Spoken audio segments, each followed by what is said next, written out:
ಮಾತಾಡಬೇಕು ಗೊತ್ತಿಲ್ಲ. ಸೊ ನೀವು ಪ್ರಶ್ನೆಗಳು ಕೇಳ್ತಾ ಹೋದರೆ ಹಾಗೆ ಒಂದು ಡಿಸ್ಕಷನ್ ಮಾಡ್ಕೋತಾ ಹೋಗ್ಬೋದು. ಭಾಳ ಅಂದರೆ ನನಗೆ ತುಂಬ ಸರಿ ಎಲ್ಲ ಇಂಟರ್ವ್ಯೂಗಳಲ್ಲೂ ಯಾವಾಗ ಮದುವೆ ಆಗ್ತೀರಾ ಅಂತ ಎಲ್ಲರೂ ಕೇಳ್ತಾಯಿದ್ರು, ಮನೇಲಿ ಕೇಳ್ತಾಯಿದ್ರು, ರೋಡಲ್ಲಿ ಫೋಟೋ ತೊಗೊಂಡಾಗ ಅಭಿಮಾನಿಗಳು ಕೇಳ್ತಾಯಿದ್ರು. ಸೊ ಯಾವಾಗಲೂ ಹೇಳ್ತಾ ಇದ್ದೆ, ಇಲ್ಲ ನನಗೆ ಹಂಗನ್ಸೋ ಹುಡುಗಿ ಸಿಕ್ಕಿದಾಗ ಆಗ್ತೀನಿ ಅಂತ. ಫೈನಲಿ ಡಾಕ್ಟರ್ ಧನ್ಯತಾ ಸಿಕ್ಕರು ನನಗೆ ಕಳೆದ ವರ್ಷ. ಸೊ ಅವ್ರು ಭೇಟಿ ಮಾಡಿ ಮತ್ತೆ ಭೇಟಿ ಮಾಡೋಕ್ಕೆ ಶುರು ಮಾಡಿದ ನಂತರ ಜೊತೆಗೆ ಟ್ರಾವೆಲ್ ಮಾಡಬೇಕು ಅಂತ ಅನಿಸ್ತು. ನಿಮಗೆಲ್ಲರಿಗೂ ಗೊತ್ತಿರೋಂಗೆ ಒಂದು ವಿಡಿಯೋ ಮಾಡಿ ಮದುವೆನ ಅನೌನ್ಸ್ ಮಾಡಿದೆ.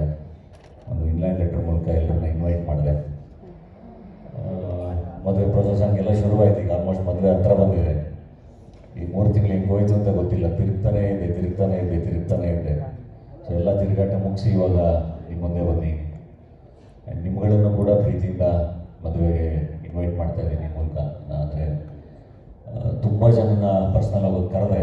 ನಾನು ಫಸ್ಟು ಇನ್ವಿಟೇಷನ್ ಅಂತ ಶುರುವಾದಾಗ ಎಲ್ಲರೂ ನಾನೇ ಪರ್ಸ್ನಲ್ ಆಗಿ ಕರಿತೀನಿ, ಬೇಗ ಮುಗ್ದೋಗ್ಬಿಡುತ್ತೆ ಅಂತಲೇ ಫ್ರೆಂಡ್ಸ್ ಹತ್ರ ಮಾತಾಡಿದೆ. ಪಾಪ ನನ್ನ ಫ್ರೆಂಡ್ಸ್ ಎಲ್ಲ ಅನುಭವಿಸ್ತಾರೆ, ಮದುವೆ ಆಗಿರೋರು. ಯಾವ ಕಾರಣಕ್ಕೂ ಆಗಲ್ಲ, ಎಲ್ರಿಗೂ ಫೋನ್ ಮಾಡು ಅಥವಾ ಹೆಂಗಿದ್ರು ಇನ್ಲ್ಯಾಂಡ್ ಲೆಟ್ರು ಪೋಸ್ಟ್ ಮಾಡ್ಬಿಡು ಅಂತೆಲ್ಲ ಹೇಳಿದ್ರು. ನಾನು ಇಲ್ಲ ಏನಾಗಲ್ಲ ತಲುಪಿಸ್ಕೊಳ್ಳೋಣ ಅಂತ ಯೋಚನೆ ಮಾಡಿದೆ. ಬಟ್ ಆ ಪ್ರೋಸೆಸ್ ಶುರುವಾದ್ಮೇಲೆ ಗೊತ್ತಾಯಿತು, ಮೋಸ್ಟ್ಲಿ 1 ವರ್ಷ ಅಲ್ಲ 2 ವರ್ಷ ಆದ್ರೂ ಇನ್ವಿಟೇಷನ್ನ ಹೋಗಿ ಪರ್ಸ್ನಲಾಗಿ ಎಲ್ರಿಗೂ ಕೊಟ್ಟು ಮುಗ್ಸೋಕ್ಕಾಗಲ್ಲ. ಸೊ ಆಮೇಲೆ ಫೋನ್ ಮಾಡೋಕ್ಕೆ ಶುರು ಮಾಡಿದೆ, ವಾಟ್ಸಪ್ಪಲ್ಲಿ ಕಳ್ಸೋಕ್ಕೆ ಶುರು ಮಾಡಿದೆ, ಪತ್ರಗಳನ್ನ ಪೋಸ್ಟ್ ಮಾಡೋಕ್ಕೆ ಶುರು ಮಾಡಿದೆ. ಇವಾಗ ಮೀಡಿಯಾ ಮೂಲಕ ಇನ್ವೈಟ್ ಮಾಡೋಕ್ಕೆ ಬನ್ನಿ ಎಲ್ಲರೂ. ಸೊ ಪ್ರಶ್ನೆಗಳನ್ನ ಕೇಳಿ. ನಮ್ಮ ಡಾಕ್ಟರ್ ಧನ್ಯತಾ ಅವ್ರ ಪರಿಚಯ, she is IVF specialist, gynaecologist. ಆಮೇಲೆ ಇನ್ನೊಂದೇನಂತ ನನಗೆ ಪದ ಬರಲ್ಲ ಹೇಳಕ್ಕೆ. ಅದು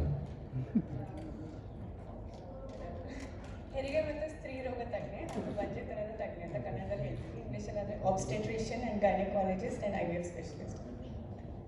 ಹಾಯ್, ಡಾಕ್ಟರ್ ಧನ್ಯತಾ.